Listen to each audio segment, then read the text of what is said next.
अजीज़ों, आज हमारे खुदा के कलाम के ज़रिए से हम अपने आप को मज़बूत करने से पहले चलिए हम खुदा के कलाम में से चंद बातें देखेंगे, लेकिन उससे पहले हम दुआ करेंगे। है हमारे आसमानी बाप, और एक बार आपके बेटे और मेरे खुदावंद यीशु के खून के छिड़काव के नीचे आते हुए आपके करीब आता हूँ और हम सबों को आपके करीब लाते हैं। खुदावंद, आज शाम को आपसे दरख्वास्त करते हैं आसमानी बाप कि आप हमसे गुफ्तगू करें। खुदावंद, आपने हमारे आसमानी बाप अपने इकलौते बेटे यीशु में हमें चुना है और आपके बरगुज़ीदा ठहराए हैं। हमें बहुत बड़ा दर्जा आपने दिया है, आला दर्जा दिया है। हम आपका शुक्र अदा करते हैं।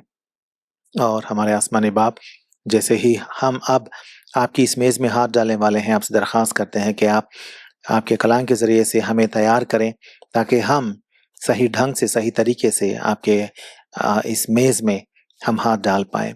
हमारी ज़िंदगियों को मज़बूत करें, आसमानी ताकत से हमसे बात करें और हमें रूहानी तरीके से मज़बूत बनाएँ और आपकी रहमत से हमें भरें और हमारी ज़िंदगियों में आप कितने काफ़ी हैं, हमें और एक बार दिखाएँ और हमारी रूहों की हौसला अफ़ज़ाई करें। ईश्वर के पाक नाम से माँगते हैं। आमीन।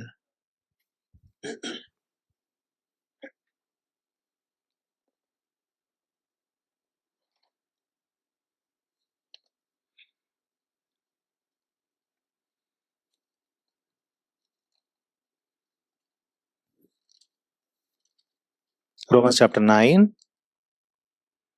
verses 10 to 12।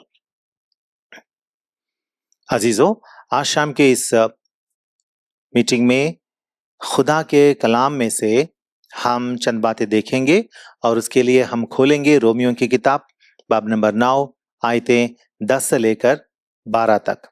मैं पढ़ता हूं 10 से लेकर 12 तक।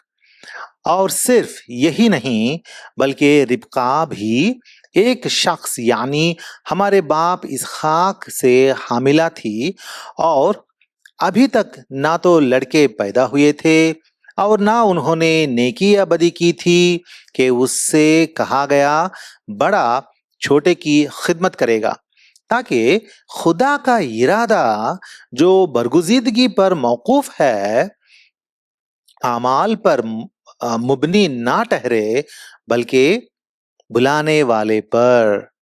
अजीजों, हम यहाँ देखते हैं कि आयत नंबर 12 में देखते हैं, ताकि खुदा का इरादा जो बरगुजीदगी पर मौकूफ है आमाल पर मुबनी ना ठहरे। अजीजों, खुदा का इरादा, ये जो लिखा हुआ है, ये बहुत बहुत ताकतवर अल्फाज हैं। खुदा का इरादा, they are very strong words.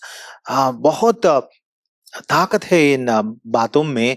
खुदा का इरादा, God chooses individuals for his purpose. खुदा अपने इरादे के वास्ते लोगों को चुनता है।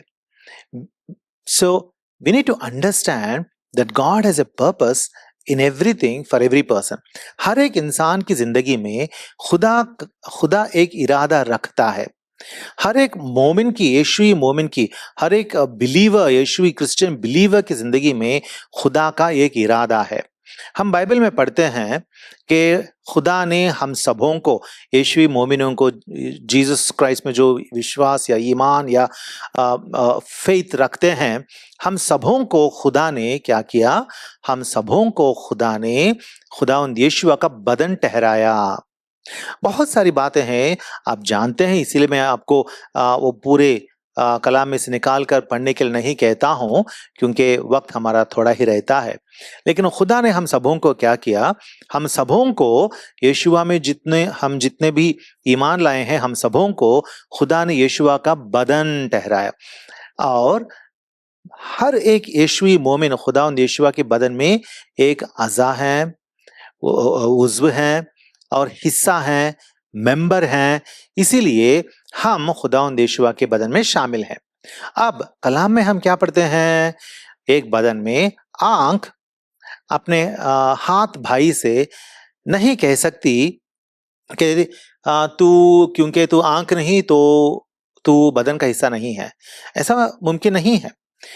इसका मतलब क्या है? इसका मतलब ये है कि हम सब खुदावंद यीशुआ के बदन में हिस्से बन चुके हैं और हर एक हिस्से का एक काम रहता है और खुदा हर एक यीशुई मोमिन की जिंदगी में एक काम खुदावंद यीशुआ के बदन में सौंपा है, क्योंकि उसने हम सबों को खुदावंद यीशुआ के बदन का हिस्सा या उज़्व बना दिया है। What I'm saying is, because God had chosen us and made us as the body of Lord Jesus Christ, the eye cannot say to the hand and say, because you are not eye, you are not part of the body. It cannot say that, because God has made every believer a member or a part in the body of Lord Jesus Christ. तो हर एक यीशुई मोमिन खुदावंद यीशुआ के बदन में है, इसका मतलब उसको उस बदन में कुछ काम करना है। We all have some purpose given to us according to the purpose of God. We all are given work to do also. Then what about the people who are outside? तो यीशुई मोमिन ना होते हुए खुदावंद यीशुआ में ईमान नहीं रखने वाले बाकी लोगों की बात क्या है? उन लोगों के बारे में खुदा का इरादा क्या है? उन लोगों के बारे में खुदा का इरादा यह है कि खुदावंद यीशुआ सबों के वास्ते, दुनिया के तमाम जानों के रूहों के वास्ते, तमाम लोगों के वास्ते मसलूब मकतूल हुए। तो खुदा का इरादा यह है कि कोई ना नेस्तो नाबूद हो, हलाक ना हो कोई भी, बल्कि खुदावंद यीशुआ में ईमान लाकर नजात पाए। यह है खुदा का इरादा। लेकिन हम खुदा के कलाम में देखते हैं कि खुदा का इरादा हर एक इंसान के बारे में कुछ तो होगा, जरूर होगा, क्योंकि खुदा ने हम सबों को अपने इरादे के मुताबिक हमें पैदा किया है, हमारी खिलकत की है, हम सबों को बनाया है अपने इरादे के मुताबिक। तो हम जो यीशुई मोमिन होते हैं, क्रिश्चियन बिलीवर्स होते हैं, क्रिश्चियन बिलीवर्स की जिंदगियों में खुदा का इरादा क्या होता है? आज हम योसेफ की जिंदगी देखेंगे। Let us turn to the book of Genesis. पैदाइश की किताब हम देखेंगे, चैप्टर 37 देखेंगे।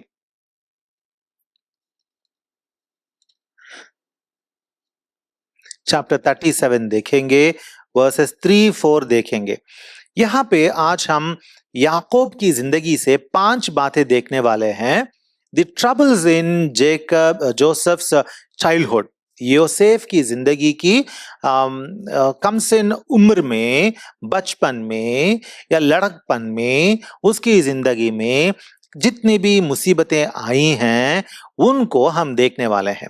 उसके लड़कपन में, मतलब मिस्र में जाने से पहले तक उसकी जिंदगी कैसी थी, उसकी जिंदगी में मुसीबतें कैसे आई हैं, हम इन बातों को देखेंगे। पहली बात हम देखते हैं जेनेसिस 37 वर्सेस 3 एंड 4 में। जेनेसिस, पैदाइश की किताब, चैप्टर 37 वर्सेस 3 और 4 में मैं पढ़ता हूं, मैं पहले से पढ़ता हूं। और याकूब मुल्क कनान में रहता था, जहां उसका बाप मुसाफिर की तरह रहा था। याकूब की नस्ल का हाल यह है कि योसेफ 17 बरस की उम्र में अपने भाइयों के साथ भेड़ बकरियां चराया करता था। यह लड़का अपने बाप की बीवियों बिल्हा और जिल्फा के बेटों के साथ रहता था और वो उनके बुरे कामों की खबर बाप तक पहुंचा देता था। और इस्राएल योसेफ को अपने सब बेटों से ज्यादा प्यार करता था, क्योंकि वो उसके बुढ़ापे का बेटा था और उसने उसे एक बुकलमून कबा भी बनवा दी। और उसके भाइयों ने देखा कि उनका बाप उसके सब भाइयों से ज्यादा उसी को प्यार करता है, सो वो उससे बुग़्ज़ रखने लगे और ठीक तौर से बात भी नहीं करते थे। हम यहाँ क्या देखते हैं? हम ये देखते हैं अपने लड़कपन में, अपने यूथ में योसेफ को 17 साल की उम्र में, मतलब 17 years, we see in verse number 2, Yosef 17 बरस की उम्र में, at the age of 17, what happened? He became a victim of favoritism. तरफदारी का शिकार बन चुका है। किसकी तरफदारी थी इस पर? योसेफ पर उसके बाप, उसके वालिद साहब की तरफदारी थी। देखें वर्स नंबर 3, और इस्राएल योसेफ को अपने सब बेटों से ज्यादा प्यार करता था। देखें, यह है तरफदारी। एक बाप को सबके सब बेटे या बेटियां एक सा होते हैं, होना भी चाहिए। बेटे हों या लड़के हों, लड़कियां हों, सबके सब, बॉयज और girls, everyone should be equal in the eyes of the parents. वालिदैन के उनकी नजर में हर एक बच्चा जो है, लड़का हो या लड़की हो, एक सा एक बराबर होना चाहिए। लेकिन योसेफ की जिंदगी में ऐसा नहीं था, क्योंकि उसके बाप इस्राएल ने योसेफ को सब बेटों से ज्यादा प्यार करता था। उससे क्या हुआ था? उससे वर्स 4, और उसके भाइयों ने देखा कि उनका बाप उनके सब भाइयों से ज्यादा उसी को प्यार करता है, सो क्या हुआ? वो उससे बुग़्ज़ रखने लगे और ठीक तौर से बात भी नहीं करते थे। वो लोग क्या करते थे? बुग़्ज़ रखने लगे हैं, मतलब they were feeling jealous of Joseph, और बात भी ठीक तौर से नहीं करते थे। अजीजों, सी, अपने लड़कपन में योसेफ शिकार बन चुका है अपने वालिद या बाप की तरफदारी का। ऐसा नहीं होना चाहिए। इस लड़के का यहाँ कुछ कसूर नहीं है। ये तो हम आयत नंबर 3 में देखते हैं कि वो सिर्फ उन लोगों के, उन भाइयों के बुरे कामों की खबर बाप तक पहुंचा देता था, बस इतना ही वो करता था। लेकिन बाप को तो ऐसा नहीं करना चाहिए। ऐसा करने से क्या होता है? घर में, भाई बहनों के दरमियान झगड़े पैदा होते हैं, बुग़्ज़ पैदा होता है, नफरत पैदा होती है। बहुत सारे घरों में आजकल हम यही देखते हैं कि भाई बहन से बात नहीं करता, बहन भाई से बात नहीं करती, क्योंकि बाप बोलता है कि मेरा बेटा जो है मेरी बच्ची से भी, मेरी बेटी से भी मुझे ज्यादा पसंद है, या माँ कहती है मेरी बच्ची जो है वो मेरे बेटे से भी मुझे ज्यादा पसंद है। इसीलिए घरों में इस तरफदारी या फेवरेटिज्म की वजह से बहुत झगड़े, बुग़्ज़, नफरत पैदा होती है। इसीलिए अजीजों, याद रखें, बच्चों की जिंदगियां बर्बाद हम ना करें। यहाँ हम देखते हैं योसेफ की जिंदगी बर्बाद होने की वजह उसका बाप है, वालिद है। उसकी जिंदगी इस तरीके से बर्बाद होने की वजह उसका बाप है या वालिद है। लेकिन हम देखते हैं कि बाप ने गलत किया, ऐसा नहीं करना चाहिए था, बाप ने गलत किया।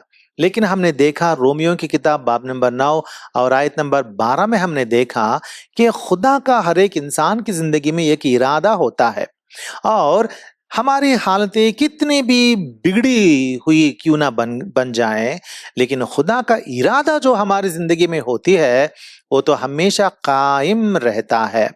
खुदा का इरादा जो होता है वो हमेशा कायम रहता है। इसीलिए खुदा ने योसेफ को नहीं छोड़ा। हम हमारे घरों में कैसे हैं? क्या हम भी इस तरह की तरफदारी दिखा रहे हैं क्या?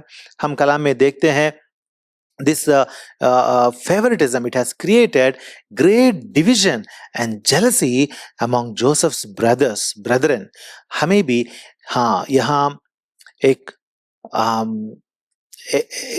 एक पल इस बात को हमें सोचना चाहिए कि हम हमारे घरों में क्या किसी से ज्यादा प्यार रखते हैं? कभी कभार लोग कह देते हैं ना कि मैं इससे ज्यादा प्यार रखता हूँ या रखती हूँ, या बोलते हैं कि मैं तुमसे ज्यादा प्यार रखती हूँ करके बेटे से कहते हैं, और बाद में बेटी से कहते हैं नहीं नहीं तुम्ही से मैं ज्यादा प्यार रखती हूँ। ऐसा नहीं कहना चाहिए। अकेलेपन में भी बच्चों से ये नहीं कहना चाहिए कि मुझे तू पसंद है, ऐसा नहीं कहना चाहिए। हम याद रखें, इससे योसेफ की जिंदगी में मुश्किलात या मुसीबतें शुरू होने लगी हैं। देखें कलाम में क्या लिखा हुआ है। इस तरह का फेवरेटिज्म जो होता है ये हमारे रिलेशनशिप्स को डैमेज कर देता है, हमारे रिश्तों को ये खराब कर देता है। देखें रोमियो की किताब, हमारा खुदा कैसा है हम देखते हैं। Romans chapter 2 verse 11, Romans chapter 2 verse 11, क्योंकि खुदा के यहाँ किसी की तरफदारी नहीं, खुदा के यहाँ किसी की भी तरफदारी नहीं। चर्चेस में भी तू मुझे ज्यादा पसंद है, वो मुझे ज्यादा पसंद नहीं है, ये बिल्कुल नहीं आना चाहिए। हमारे घरों में, हमारे एक्लीसियाओं में, या हमारे रिश्तों में, हमारे रिश्तेदारों में, हमारे अड़ोस पड़ोस के लोगों में, हमारे मुआशरे में, सोसाइटी में, किसी से भी हम ये नहीं कह सकते कि तुझसे मुझे वो पसंद है या मैं तुझसे उससे ज्यादा प्यार रखता हूं। ऐसा नहीं करना चाहिए। कुछ लोग बहुत प्यारे लगते हैं लेकिन दूसरों के मुकाबले में फेवरेटिज्म बनाना, तरफदारी बनाना अच्छा नहीं होता है, क्योंकि हमारा खुदा तरफदारी नहीं करता, उसके यहाँ किसी की तरफदारी नहीं है। हम आगे बढ़ेंगे। जेम्स चैप्टर 2, याकूब की किताब, जेम्स चैप्टर 2 याकूब की किताब वर्स 9, जेम्स चैप्टर 2 वर्स 9, लेकिन अगर तुम तरफदारी करते हो तो गुनाह करते हो। हाँ, अगर हम तरफदारी करते हैं तो कलाम क्या फरमाता है, हम गुनाह करते हैं। Favouritism is a big sin. This sin is seen in many Christian families, many Christian houses और एंड इन मेनी चर्चेस। मैंने एक बार सुना था कि हमारे रिश्तेदारों में एक कपल था। वो लोग हमारे घर आए और हमने पूछा आपके चर्च में आज क्या हुआ। उन्होंने कहा हमारे चर्च में आज क्या हुआ है, हमारे चर्च में आज इलेक्शन हुआ है। मैंने कहा तो क्या हुआ, कौन जीते, कैसे जीते। तो उन्होंने कहा हमारे चर्च में आज इलेक्शन के दौरान बहुत बहस हुआ और लोग झगड़ने लगे। ये क्या बात हुई, ये तो जिल्लत की बात है, बहसा बहसी कैसे हो सकता है चर्च में। अजीजों, इलेक्शन कैसे हो सकता है चर्च में। कलाम में इलेक्शन लफ्ज तक चर्च में करने के लिए नहीं लिखा गया है। दुनिया इस तरह से बदल जा रही है। कलाम के मुताबिक जीने वाले, रहने वाले लोग, कलाम के मुताबिक चलने वाले एक्लीसिया, चर्चेस बहुत कम हो रही हैं। अजीजों, याद रखें, अगर हम तरफदारी करते हैं तो गुनाह करते हैं। चर्च में मुझे ये पसंद है इसीलिए मैं उसको वोट दूंगा, वो क्या है, तरफदारी है। ये पसंद नहीं है इसीलिए मैं इसको वोट नहीं दूंगा, ये इलेक्शन क्या है, तरफदारी है। इसीलिए याद रखें, इस तरह की तरफदारी बातें, मैं उसके तरफ हूं, मैं इसकी तरफ नहीं हूं, ना ना ना, इस तरह की बातें हम नहीं कर सकते, वो गुनाह है। याद रखेंगे तो हम किसी के बारे में तरफदारी दिखाकर दूसरों की जिंदगियां बर्बाद नहीं करेंगे। चर्च में भी तरफदारी दिखाकर चर्च को, खुदा के घर को बर्बाद नहीं करेंगे। आगे बढ़ेंगे। जेनेसिस चैप्टर 37, पैदाइश की किताब, genesis chapter 37 versus 5 to 8, genesis 37 versus 5 to 8। और योसेफ ने एक ख्वाब देखा जिसे उसने अपने भाइयों को बताया, तो वो उसे और भी बुग़्ज़ रखने लगे और उसने उनसे कहा जरा वो ख्वाब तो सुनो जो मैंने देखा है। हम खेत में पूले बांधते थे और क्या देखता हूं कि मेरा पूला उठा और सीधा खड़ा हो गया और तुम्हारे पूलों ने मेरे पूले को चारों तरफ से घेर लिया और उसे सिजदा किया। यहां क्या देखते हैं, योसेफ अपनी क़ियादत के ख्वाब देखता है, उसकी लीडरशिप का ख्वाब देखता है और वो कहता है कि मुझे इस तरह का ख्वाब आया है, खुदा दे दिया है उसे। खुदा रोये में या ख्वाब में उसको बताया है कि उसका इरादा क्या है योसेफ की जिंदगी में। तो योसेफ ने जब ये ख्वाब, अपना ख्वाब उसको बताया तो क्या हुआ, हाँ, वो लोग और भी बुग़्ज़ करने लगे, उससे नफरत करने लगे। आयत नंबर 8, तब उसके भाइयों ने उससे कहा, क्या तू सचमुच हम पर सल्तनत करेगा या हम पर तेरा तसल्लुत होगा? और उन्होंने उसके ख्वाबों और उसकी बातों के सबब से उसे और भी ज्यादा बुग़्ज़ रखा। क्या हुआ? Dreams of leadership God gave to Joseph, but he was mocked, not everyone will celebrate our dreams. खुदा हम हमारी जिंदगी में कुछ इरादा रखता है और उस इरादे को हमें बयान करता है कि मेरे बेटे, ए मेरी बेटी, मेरा इरादा तुम्हारी जिंदगी में ये है, मेरा प्लान तुम्हारी जिंदगी में ये है। और जब खुदा हमारे बारे में अपना इरादा जाहिर करके हमें बताता है, then not everyone will celebrate our dreams। हमारे साथ सब, हर एक इंसान खुश नहीं होगा।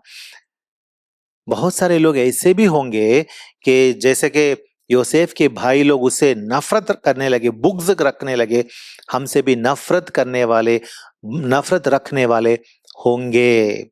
दुनिया में तरह तरह के लोग होते हैं, इसीलिए अगर आपके साथ कोई लोग नहीं आ रहे हैं या आपकी तरक्की को देखकर या खुदा का इरादा जो आपकी जिंदगी में है उस खुदा के इरादे को देखकर अगर लोग आपसे दूर होने लगे या आपसे बुग़्ज़ रखने लगे या आपसे नफरत करने लगे, तो हिम्मत मत हारना। खुदा का इरादा पक्का है, आपकी जिंदगी में वो अपना इरादा पूरा करेगा।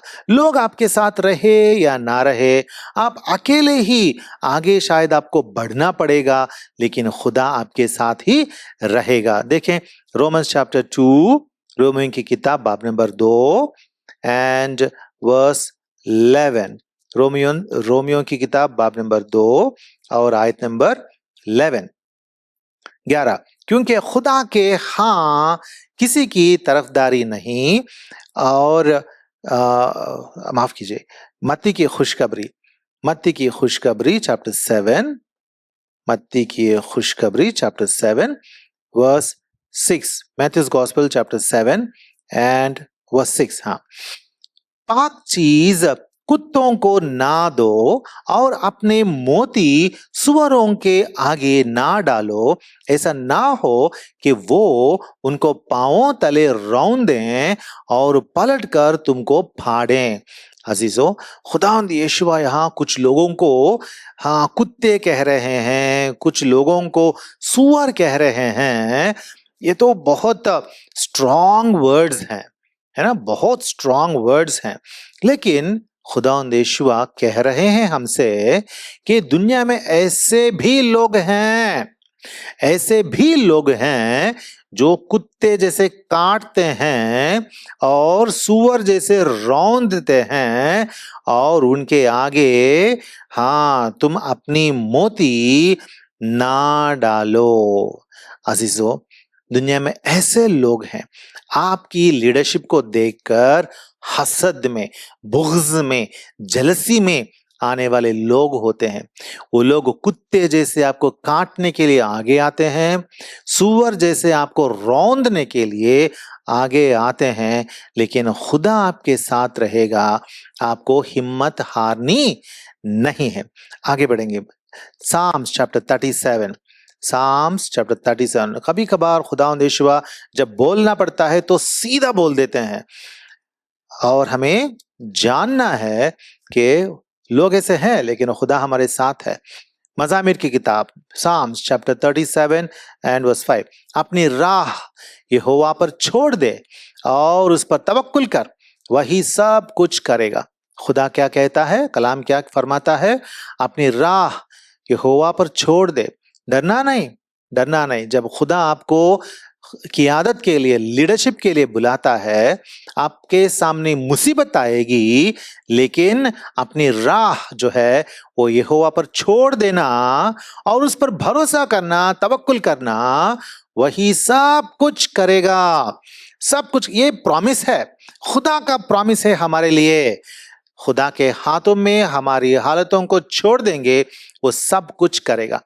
योसेफ की जिंदगी अगर हम देखें तो खुदा का इरादा क्या था उसकी जिंदगी में, कि उसे बहुत बड़ा बनाना है और उसके जरिए से आने वाले दिनों में, आने वाले अय्याम में जो इस्राएली लोग होंगे उन सबों को भी मिस्र में लाके बचाना है और बढ़ाना है। ये था खुदा का इरादा। और योसेफ के भाई लोग उससे नफरत करने के बावजूद भी खुदा के हाथों में योसेफ ने सब कुछ रख दिया और खुदा पर भरोसा रखा। इसीलिए खुदा ने क्या किया, वही सब कुछ करेगा। उसने सब कुछ किया है योसेफ के लिए। योसेफ कुछ नहीं कर सकता था, वो कमजोर था, वो बहुत सबसे छोटा था। सब भाई लोग उससे बड़े थे, बड़े लोग सता रहे थे, लेकिन योसेफ कुछ नहीं कर सकता था। लेकिन खुदा पर उसने ईमान लाया और खुदा के हाथों में उसने छोड़ दिया और उस पर भरोसा रखा, तवक्कुल रखा, तवक्कुल किया, वही सब कुछ कर दिया। खुदा ने सब कुछ योसेफ के वास्ते कर दिया। देखिए फिलिपियों की किताब बाब नंबर 1, फिलिपियंस चैप्टर 1 और वर्स 6, वहां हम इसी तरह की बात पढ़ते हैं। देखें, और मुझे इस बात का भरोसा है कि जिसने तुम में नेक काम शुरू किया है वो उसे यीशुआ मसीह के दिन तक पूरा कर देगा। अजीजों, खुदा का वायदा क्या है? What is the promise of God? खुदा हमारी जिंदगियों में, हमारी हर एक की जिंदगी में एक इरादा रखता है, अपना इरादा, अपना आसमानी इरादा जो डिवाइन है, उलूही या इलाही इरादा जो होता है, उस इलाही इरादे को खुदा पूरा करेगा, जरूर पूरा कर देगा। तो शायद आपकी जिंदगी में मुसीबत है, लेकिन हिम्मत हारने का नहीं, हम आगे बढ़ेंगे। उसके बाद हम क्या देखते हैं, पैदाइश की किताब वापस जाएंगे, योसेफ की जिंदगी को हम फिर से देखेंगे। Genesis chapter 37 and versus 13 to 17 मैं पढ़ता हूं। तब इस्राएल ने योसेफ से कहा, तेरे भाई सिक्म में भेड़ बकरियों को चरा रहे होंगे, सो आ कि मैं तुझे उनके पास भेजूं। उसने उसे कहा, मैं तैयार हूं। तब उसने कहा, तू जाकर देख कि तेरे भाइयों का और भेड़ बकरियों का क्या हाल है और आकर मुझे खबर दे। सो उसने उसे हेब्रोन की वादी में भेजा और वो सिक्म में आया, और एक शख्स ने उसे मैदान में इधर उधर आवारा फिरते पाया। ये देखकर उस शख्स ने उससे पूछा, तू क्या ढूंढता है? उसने कहा, मैं अपने भाइयों को ढूंढता हूं, जरा मुझे बता कि वो भेड़ बकरियों को कहाँ चरा रहे हैं। उस शख्स ने कहा, वो यहाँ से चले गए क्योंकि मैंने उनको ये कहते सुना, चलो हम दोतान को जाएं। चुनांचे योसेफ अपने भाइयों की तलाश में चला और उनको दोतान दूतैन में पाया। अजीजों, हम क्या देखते हैं यहाँ पे, योसेफ के वालिद ने योसेफ को अकेला भेजा। अकेला भेजा, हम जानते हैं वो तो सिर्फ 17 ईयर्स, 17 साल के उम्र का लड़का है। He is just a young fellow of 17 years, just 17 years. उसे अकेला भेज देना, वो भी हम देखते हैं कि उसके भाई लोग सब मिलकर गए हैं, लेकिन इसे तो अकेला जाना पड़ रहा है। को किसी देखें, अगर हम कलाम में देखेंगे तो याकूब बहुत अमीर था। अमीर होने के नाते उसके पास बहुत दौलत था, बहुत बड़े बहुत सारे लोग थे, बहुत सारे नौकर चाकर थे। तो किसी को उसके साथ तो भेजना तो अच्छा होता था ना। लेकिन याकूब क्या करता है, योसेफ को अकेले ही भेजता है, अकेले ही भेजता है।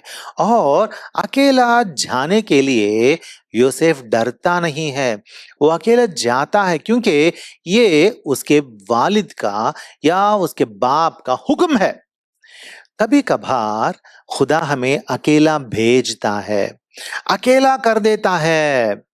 हमें अकेला ही जाना पड़ेगा, हमारी राह, हमारा रास्ता अकेला ही ढूंढना पड़ेगा, कोई हमारे साथ नहीं आएगा। अगर चाहता तो याकूब योसेफ के साथ किसी नौकर को या 4 नौकरों को भेज सकता था, लेकिन अकेला ही भेजा। अजीजों, यह है खुदा का इरादा। हमारी जिंदगी में हर एक पहलू में, हर एक मोड़ में, हर एक हालत में खुदा का इरादा हमारे साथ होता है। हमें हमेशा याद रखना है, हमारी जिंदगी में कुछ भी होने दो, खुदा का इरादा जो है वो कायम रहता है। हमेशा खुदा के इरादे के मुताबिक हमारी जिंदगियों में सब कुछ होते रहता है। इसीलिए योसेफ को अब अकेला ही जाना पड़ा। His travel was alone and he obeyed. उसने फरमान बरदारी दिखाई। अरे बाप, नहीं, 4 नौकरों को मुझे दे, आप मुझे 4 नौकर दें तभी मैं जाऊंगा, ऐसा नहीं कहा योसेफ ने। बाप ने कहा योसेफ जा, उसने फरमान बरदारी दिखाई and he went. Obedience may lead through difficult paths. कभी कभार क्या होता है, हमारी फरमान बरदारी, हमारा ओबीडियंस जो है वो डिफिकल्ट पाथ्स, मतलब मुसीबत के राहों से हमें जाना पड़ता है। हमें मुसीबत की राहों से आगे ले जाना, आगे अपने आप को ले जाना पड़ता है। But through these things God's purpose will be fulfilled. God's purpose will definitely fulfill through these difficult paths. अजीजों, जब हम कलाम पढ़ते हैं इन बातों को याद रखना पड़ेगा, क्योंकि खुदा ने हर बात को एक मकसद से लिखा है अपने कलाम में। शायद आपकी जिंदगी में अकेले ही आप अपना जंग छेड़ रहे हैं या अपना जंग लड़ रहे हैं, लेकिन याद रखना खुदा का मकसद आपके साथ है, आपका खुदा आपके साथ है। जरा देखें लूका की खुशखबरी बाब number 9, Luke's Gospel chapter 9 and verse 23. Luke's Gospel chapter 9 and verse 23. और उसने यहाँ यीशुआ के पीछे चलने के बाद यहाँ की जा रही है, और उसने सबसे कहा अगर कोई मेरे पीछे आना चाहे तो अपनी खुदी से इनकार करे और हर रोज अपनी सलीब उठाए और मेरे पीछे हो ले। खुदावंद क्या कहते हैं, हर रोज अपनी सलीब उठाए। हर रोज हमें अकेला जाना पड़ेगा। सलीब अगर एक इंसान सलीब उठाकर आगे जा रहा है तो उसके साथ सलीब में शामिल होने के लिए कितने लोग आते हैं? कोई नहीं आते। हर एक इंसान को जिसको भी सलीब दी जाती है उसको अपना ही सलीब खुद उठाना पड़ेगा और अकेला ही जाना पड़ेगा। A person who is going to be crucified should take his own cross and go all alone. खुदावंद यीशुआ कहते हैं जो भी मेरे साथ आना चाहते हैं, मेरे पीछे आना चाहते हैं, वो खुद को, अपनी खुदी को, अपने अपनी अना को इनकार करे और हर रोज अपनी सलीब उठाए और मेरे पीछे हो ले। अकेले ही मेरे पीछे आ ले, क्योंकि मैं तुम्हारे साथ हूं। देखें 2 Corinthians chapter 5, 2 Corinthians chapter 5 and verse 7। क्योंकि हम ईमान पर चलते हैं, ना कि आंखों देखे पर। क्यों खुदावंद यीशुआ हमें अकेला आने के लिए क्यों कहते हैं? सलीब उठाकर आने के लिए क्यों कहते हैं? क्योंकि हाँ, हम ईमान पर चलने वाले हैं। दुनिया के लोग आंखों देखे चीजों को आंखों देखे चलते हैं। हाँ, आंखों देखे चलते हैं, देख देख के चलते हैं, इधर जाना है उधर जाना है, लेकिन हम ऐसे नहीं है।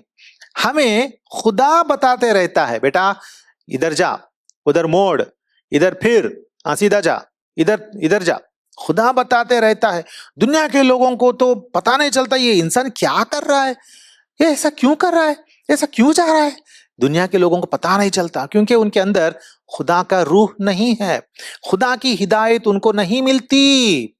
वो लोग आंखें देखे चलते हैं, लेकिन हम ईमान से चलते हैं। आंखें बंद करके भी हम जा सकते हैं, जाते हैं, क्योंकि हमारा खुदा हमें अपनी आवाज सुनाकर, बेटे तू ये कर, तू ये मत कर करके अपनी आवाज सुनाकर, अपनी रूह से हमें हमारी हिदायत करते हुए हमें आगे बढ़ाता रहता। इसीलिए जैसे योसेफ ने अपने वालिद साहब की बात मानकर अकेले ही चला गया, हमें भी अकेले ही हमारे सफर में जाना पड़ेगा, लेकिन हमारे खुदा हमारे साथ रहेंगे। यह है 3 बातें, हम 5 बातें देखेंगे। चौथी बात क्या है? What is the fourth thing? Genesis वापस आएंगे, genesis chapter 37 versus, genesis chapter 37 और वर्सेस 23 एंड 24। और यूं हुआ कि जब योसेफ अपने भाइयों के पास पहुंचा तो उन्होंने उसकी बुकलमून कबा को जो वो पहने था उतार लिया और उसे उठाकर गड्ढे में डाल दिया। वो गड्ढा सूखा था, उसमें जरा भी पानी ना था। देखें, खुदा का तो इरादा है, खुदा उस इरादे को पूरा कर रहा है, लेकिन खुदा के इरादे को पूरा करने में क्या आया है? गाढ़ा आया है। In the process of fulfilling the purpose of God, what is God bringing? He is bringing a pit. Pit is in the process. Pit is a part of the process. Pit is a part of the process of the purpose of God. खुदा के इरादे में, खुदा का इरादा क्या था?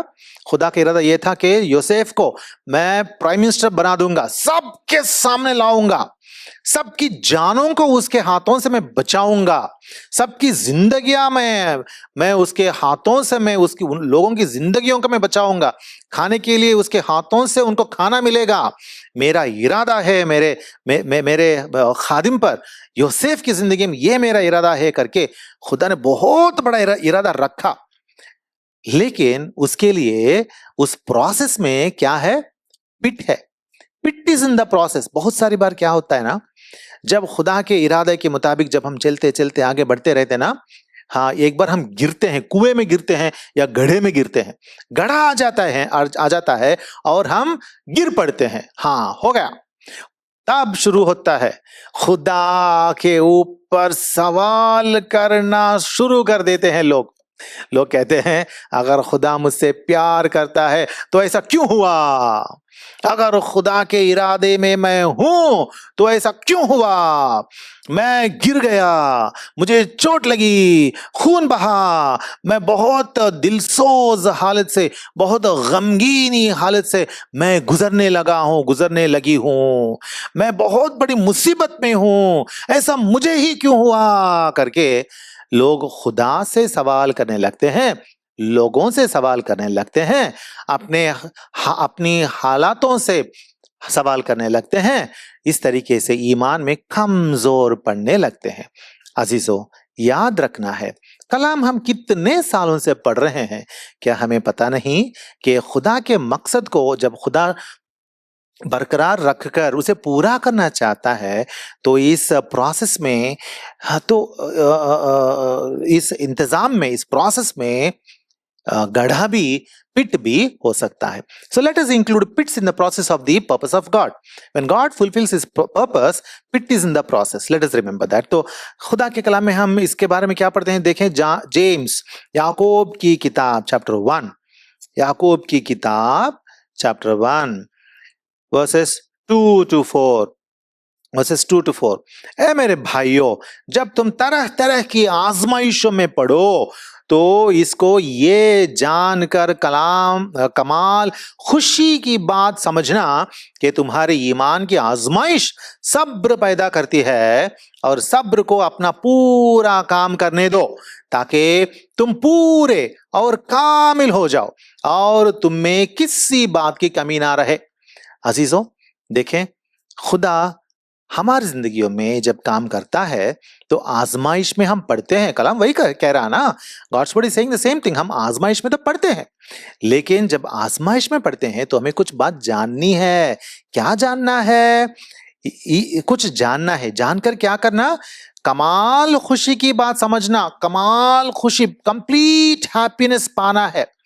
अगर मैं आजमाइश में गिरूंगा, गड्ढे में गिरूंगा, कुएं में गिरूंगा, if I find a pit in the process of perfection of the purpose of God in my life, then मुझे गड्ढे में गिरने के बावजूद भी कमाल खुशी की बात समझना है. You should take it as a occurrence of great joy. क्यों? क्योंकि तुम्हारा ईमान की आजमाइश से सब्र पैदा होता है ना, और सब्र को अपना पूरा काम करने दो. हाँ, it will produce patience in you. When you are into trouble, you'll become more patient. You will not become emotional. After your emotions comes the patience. You will become very patient. You will know how to handle.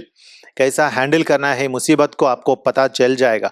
सब्र, patience produce करेगा वो मुसीबत, और सब्र को अपना पूरा काम करने दो ताकि तुम पूरे और कामिल हो जाओ. क्या होगा? सब्र से हम सहेंगे, गड्ढे से उठेंगे, सब्र के साथ उठेंगे, तब क्या होगा? तुम में किसी बात की कमी ना रहे, किसी बात की कमी ना होगी. Will become perfect in the eyes of God, will become perfect in fulfilling the purpose of God. इसीलिए अजीजों, आजमाइश आती है, मुसीबत आती है, लेकिन हमें आगे बढ़ना है. देखें 2 Corinthians चैप्टर 4 वर्स 17.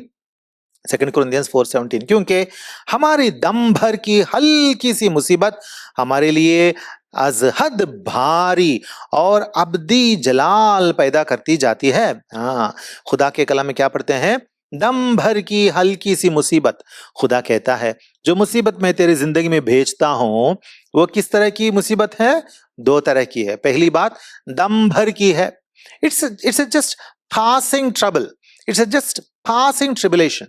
और दूसरी बात, दम भर की हमारी मुसीबत हल्की सी मुसीबत है. वो कैसी है? हल्की, very light, it's very light. जो मुसीबत खुदा जिसमें हमें खुदा डालता है वो हल्की सी मुसीबत होती है, जानलेवा मुसीबत नहीं होती है. Yes, of course, we are ready to give our life for the Lord because our life is insured. The moment we die here, we open our eyes with the Lord Jesus in heaven. That we know. लेकिन खुदा हमारे रोजमर्रे की जिंदगी में जो मुसीबतें लाता है, वो मुसीबतें हल्की सी होती हैं. क्यों? क्योंकि हम खुदा की आवाज सुनकर चलते हैं. तो याद रखेंगे इन बातों को, इन हल्की सी मुसीबतों को देखकर हिम्मत ना हारे. योसेफ ने अपनी हिम्मत ना हारी. Pit was in the process of perfection according to the purpose of God, but he never lost his faith, nor did he ever lose his confidence in God. आखिरकार 5वीं बात हम देखेंगे, वापिस आएंगे. We'll come to Genesis again. Genesis chapter 37.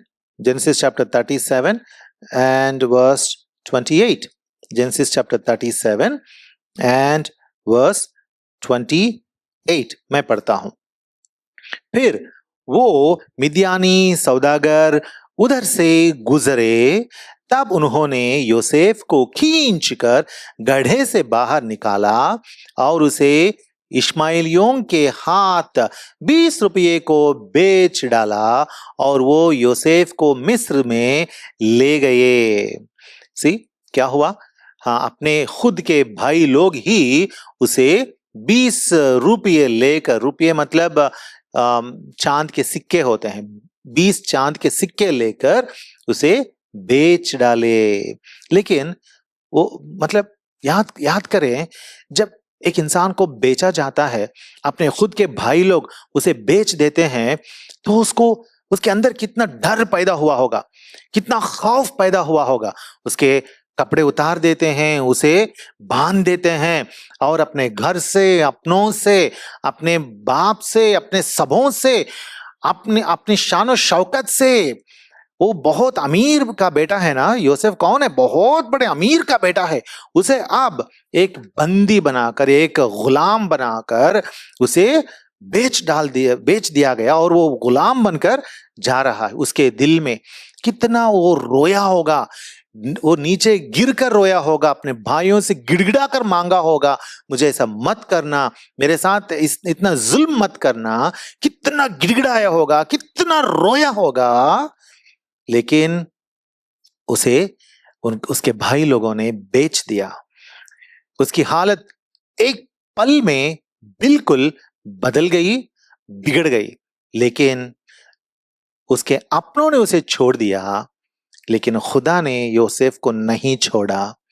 अजीजों, याद करेंगे, कितनी भी बड़ी मुसीबत हमारी जिंदगी में आए, अपने ही हमें क्यों ना छोड़ दें, लेकिन खुदा हमें बिल्कुल नहीं छोड़ेगा।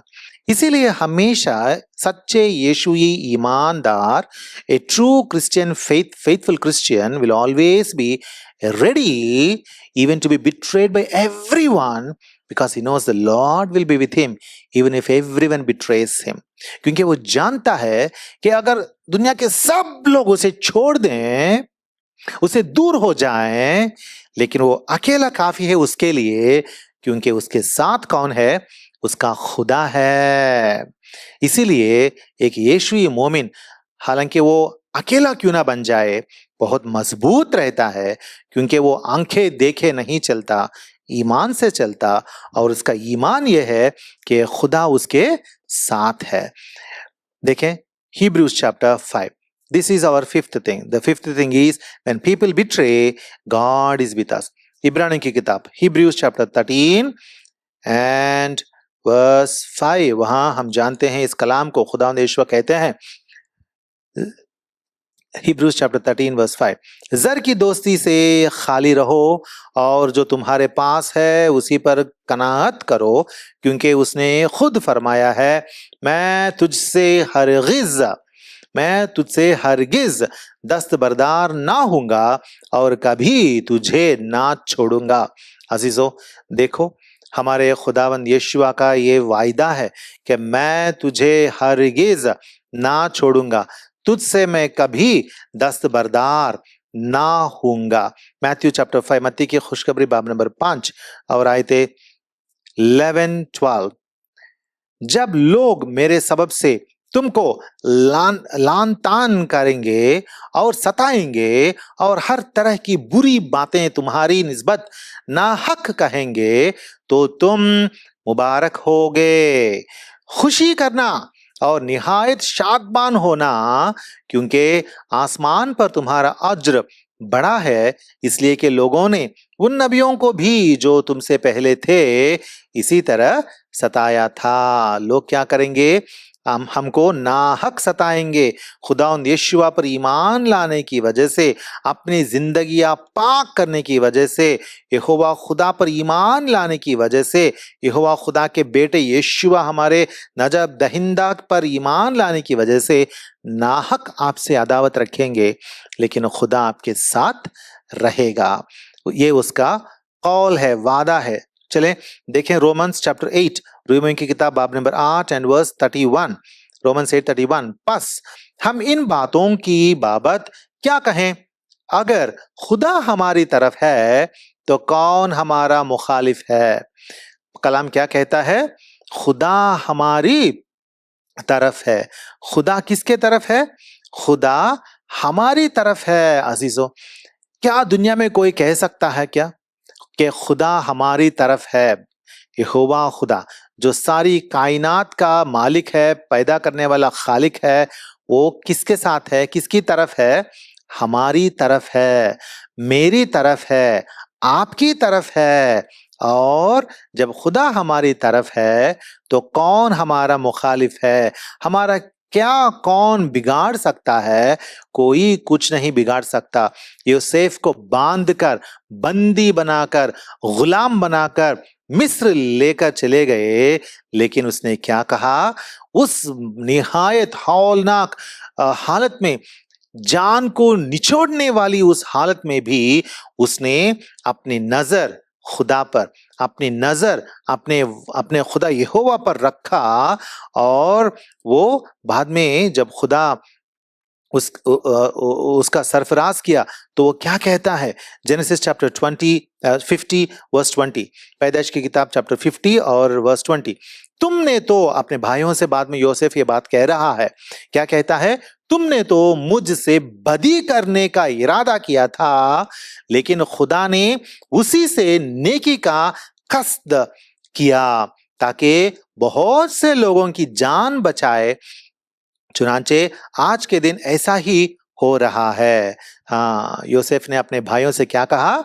तुमने तो मुझसे बदी करने का इरादा किया। अपने भाई लोग खुद उससे बदी से पेश आए, उसकी जिंदगी बर्बाद करने की कोशिश की। हमारे लिए भी ऐसा करने लोग हमारे चौगिर्द रह सकते हैं, हमारे इर्द गिर्द रहते हैं, हमारी जिंदगी बर्बाद करने के इरादे में तुले रहते हैं, लेकिन खुदा ने उसी से नेकी का कस्द किया। नेकी का कस्द किया मतलब नेकी पैदा किया, नेकी के लिए उसे बदल डाला। खुदा का इरादा जो है वो कायम रहता है। यहां इसकी जिंदगी में क्या हुआ था? तुमने तो मुझसे बदी करने का इरादा किया था। अपने भाइयों के, उसके भाइयों का इरादा क्या था? इसकी जिंदगी बिगाड़ना है। लेकिन खुदा का इरादा क्या है? उसको सबों के लिए मुबारक बनाना है। किसका इरादा कायम रहा? हमेशा खुदा का ही इरादा कायम रहता है। इसीलिए खुदा कहता है, मैं तेरे साथ हूं, तू कहीं भी जाए, कुछ भी करे, मेरे लिए अगर तू जीते रहेगा तो मैं तुम्हारे साथ ही रहूंगा, और मेरा इरादा जो है तुम्हारी जिंदगी में वो मैं पूरा करूंगा। मैं कभी तुझसे दूर ना रहूंगा, कभी तुझसे दस्तबरदार ना होऊंगा। ये खुदा का इरादा है। इसीलिए हम आखिर में एक आयत पढ़ के हम खत्म करेंगे। Romans chapter 8 verse 28। Romans chapter 8 verse 28। और हमको मालूम है कि सब चीजें मिलकर खुदा से मोहब्बत रखने वालों के लिए भलाई पैदा करती हैं, यानी उनके लिए जो खुदा के इरादे के मुवाफिक बुलाए गए, जो खुदा के इरादे के मुवाफिक बुलाए गए हैं, और जो आंखें देखे नहीं बल्कि ईमान से चलते हैं, जो अपना भरोसा, अपना तवक्कुल बिल्कुल हर वक्त, हर मुसीबत में भी खुदा पर ही रखते हैं, उसको क्या होगा? हाँ, सब चीजें मिलकर खुदा से मोहब्बत रखने वालों के लिए भलाई पैदा करती हैं। सब चीजें मिलकर भलाई पैदा करते हैं। सातान चाहता है कि आपकी जिंदगी को हिला दे, आपकी जिंदगी को हिलाना चाहता है, लेकिन खुदा क्या करता है? उस भवंडर को अपने काबू में लेता है और उसे तुम्हारे लिए क्या करता है? भलाई पैदा करने के लिए बना देता है। अजीजों, मैं यहां रोकता हूं। यूसुफ की जिंदगी में हमने चंद बातें देखी। उसके लड़कपन में वो खुदा पर ईमान रखने वाला था। उसके लड़कपन में, यंग एज में, कम से उम्र में वो खुदा पर तवक्कुल रखने वाला था। मुसीबत के ऊपर मुसीबत, अपने घर में मुसीबत, बाहर मुसीबत, बाप से मुसीबत, भाइयों से मुसीबत, हर वक्त मुसीबत, और अकेलापन, और घड़ा, कुआं, और बंदी बनना, और गुलाम बनना, इतनी सारी बातें, उसको हिला देने वाली बातें आ गई हैं, लेकिन वो मजबूत रहा। उसके हाथ में बाइबल ना था, उन दिनों में बाइबल नहीं थी, लेकिन वो मजबूत रहा। आज आपके हाथ में बाइबल है, खोले तो खुदा के वायदे हैं, खोले तो खुदा के वायदे हैं, open and God's promises are there. फिर भी आप कितने कमजोर हैं, फिर भी आप कितने कमजोर हैं। इसलिए हम अपने आप को जांचेंगे। Today we will examine ourselves, what kind of faith do I have? Do I really have a strong faith like Joseph? Do you really have such kind of real strong faith, not looking at things around, but looking unto the Lord? Whatever may come, through whichever difficult situation I have to pass, I will look to the Lord, because He will make everything to fall in line, and He will make all things for my good at the end, and His purpose will stand. खुदा हर मुसीबत को बदल कर मेरे लिए वो भलाई पैदा करेगा, और उसका इरादा वो मेरी जिंदगी में पूरा करेगा, क्योंकि खुदा को हमारी हर एक की जिंदगी में एक इरादा है।